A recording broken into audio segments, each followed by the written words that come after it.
बातें कहे कि दुनिया हमारा ही कत्लेआम होगा, हम ही कुएं खोदते फिरेंगे, हम ही पर पानी हराम होगा। हमारे आबाओ अजदाद की दान की हुई जमीनें दिल्ली में बैठी हुई सरकार दिल्ली का हाकिम लूट करके अपने धन्ना से देशों को देना चाहता है, इसलिए ये बिल लेकर के आया गया है। पूरे मुल्क में इस बिल के खिलाफ एहतजाज हो रहा है। देश की पार्लियामेंट में आपने देखा हम सारे लोगों ने इस बिल के खिलाफ लगातार लड़ाई लड़ी, लेकिन नंबर उनके पास है इसलिए ये बिल पास हो गया। अब लड़ाई सड़कों पर लड़नी है।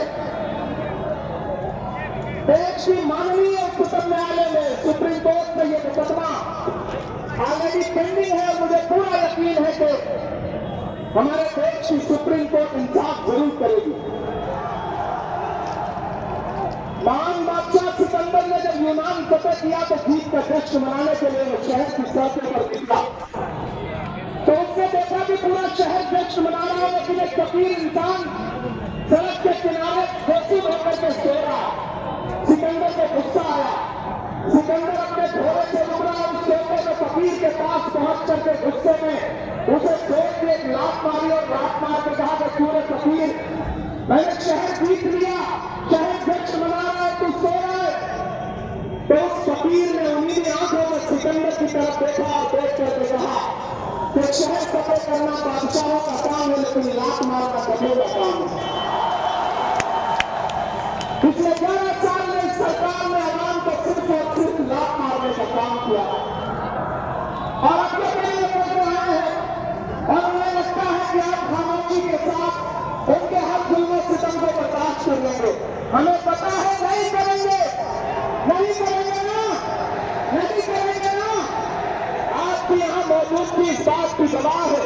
मुझे पता है धूप बहुत ज्यादा है, इसलिए हजारों की तादाद में लोग दरख्तों के नीचे किनारे बैठे हुए हैं, बीच में नहीं आए, लेकिन फिर भी आज पूरा पटना, पूरा बिहार जाम हो चुका है। लोग लाखों की तादाद में घर से निकल करके आए हैं।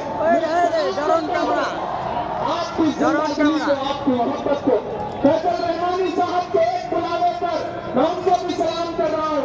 ये जो नई नस्ल है ये पानी की तरह बह रही है, मैं इस नई नस्ल के पहले को भी सलाम करता हूँ। बहुत तकरीर नहीं करनी है, बस इतना कहना है कि नहीं, ऐसा नहीं होगा, कभी ऐसा नहीं होगा, कभी ईमान का कुरान का सौदा नहीं होगा। क्या वालों बताना दिल्ली तक अपनी आवाज पहुंचाना, तो कहीं ऐसा